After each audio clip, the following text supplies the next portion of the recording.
9월 26일 코로나 바이러스 감염증 19 국내 발생 현황을 말씀드리겠습니다. 국내 발생 신규 확진자는 49명이 확인되어서 총 누적 확진자 수는 23,516명입니다. 신규로 189명이 격리 해제되어 현재까지 1,951명이 현재 격리 중입니다. 위중증 환자는 122명입니다. 어제는 4명의 사망자가 발생하였습니다. 사망자분들의 명복을 빌면서 유가족분들에게 애도의 말씀을 드립니다. 국내 발생 현황을 오늘 12시를 기준으로 해서 지역별로 주요 상황을 설명드리겠습니다. 먼저 서울특별시입니다. 도봉구 예마루 데이케어 센터에서 1명이 추가 확진되었고, 관악구 사랑나무 어린이집에서 1명, 그리고 동대문구 성경모임에서도 1명이 추가 확진되었습니다. 강남구 대우 디오빌 플러스와 관련해서는 2명이 추가 확진돼서 현재까지 총 48명의 환자가 발견되었습니다. 관악구 산모 스포렉스 사우나와 관련해서는 9월 24일 이후 조사 과정에서 4명이 추가되어 현재까지 총 23명의 확진자가 발견되었습니다. 강남구 DYD 벨로먼트와 관련하여 지난 9월 18일 첫 확진자 발생 후 8명이 추가되어 총 9명의 누적 확진자가 발견되었습니다. 다음으로 인천광역시 계양구 생명길교회 관련해서 2명이 추가되어 현재까지 총 9명의 환자가 발견되었습니다. 전라북도 익산시 인화동 사무실 관련해서 조사 과정에서 7명이 추가되어 현재까지 총 17명의 누적 확진자가 발견되었습니다. 해외 유입 확진자는 총 12명이 발생하였고, 이 가운데 추정 유입 국가로는 우즈베키스탄이 3명, 필리핀, 인도네시아, 인도가 각 2명씩입니다.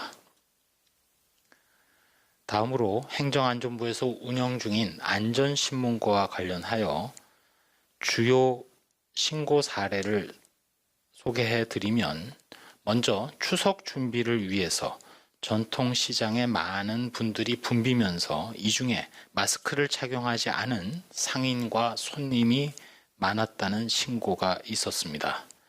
또한 영화관을 이용할 때 거리두기를 하지 않고 착석한 사례, 또 발열 체크 등이 미흡한 사례도 신고된 바 있습니다. 저희 중앙방역대책본부에서는 다음 주 추석을 앞두고 사실상 이번 주말부터 연휴 기간에 들어가는 국민들도 계실 것으로 보고, 나와 가족의 건강을 위해서 이번 명절은 집에서 쉬면서 보내주실 것을 당부드립니다. 가급적 집에서 보내시되 긴급하지 않은 외출이나 여행은 자제를 부탁드리고, 특별히 어르신들이 코로나19의 고위험군인 만큼 직접적인 방문을 자제해 주시고 영상통화 등을 활용해서 마음을 전달하는 것이 좋겠다는 말씀을 드립니다. 혹시라도 부득이하게 방문하게 되실 경우는 이동하는 교통수단, 각종 실내 장소별 방역 수칙을 철저히 준수해 주시기 바랍니다. 조금 더 구체적으로 말씀을 드리면, 이동하실 때에는 가급적 개인 차량을 이용하시고, 대중교통수단을 이용하실 경우 온라인 예배나 모바일 체크인 서비스를 적극 활용해 주시기 바랍니다. 휴게소 등 많은 사람들이 모이는 공간에서 최소한도로 머무르는 것이 바람직하기에 필요한 간식 등을 미리 준비하는 것이 좋겠습니다. 고향 친지 방문을 해서는 마스크 착용, 손 씻기 등 어디서나 개인 방역 수칙을 철저히 준수해 주시고, 특히 어르신을 직접 만나실 때는 더욱 준수에 신경 써 주시기 바랍니다. 식사를 하실 때에도 대화를 자제해 주시고, 식사 전후로는 반드시 마스크를 착용해 주시기 바랍니다. 차례 등 제례를 할 경우 참석 인원이 최소화되는 것이 좋겠고, 악수나 포옹보다는 목례로 표현해 주시는 것이 좋겠습니다. 추석 연휴와 별개로 주말을 맞았습니다. 종교 행사 등 소모임을 통해서도 코로나19 추가 전파 위험이 여전합니다. 종교시설에서는 정규 예배나 명절을 맞이한 각종 행사는 되도록 비대면 방식으로 진행해 주실 것을 요청드립니다. 또한 불효불급하지 않은 소모임을 자제해 주시는 등 방역 조치에 적극 협조해 주시기 바랍니다. 몇 말씀 드리도록 하겠습니다.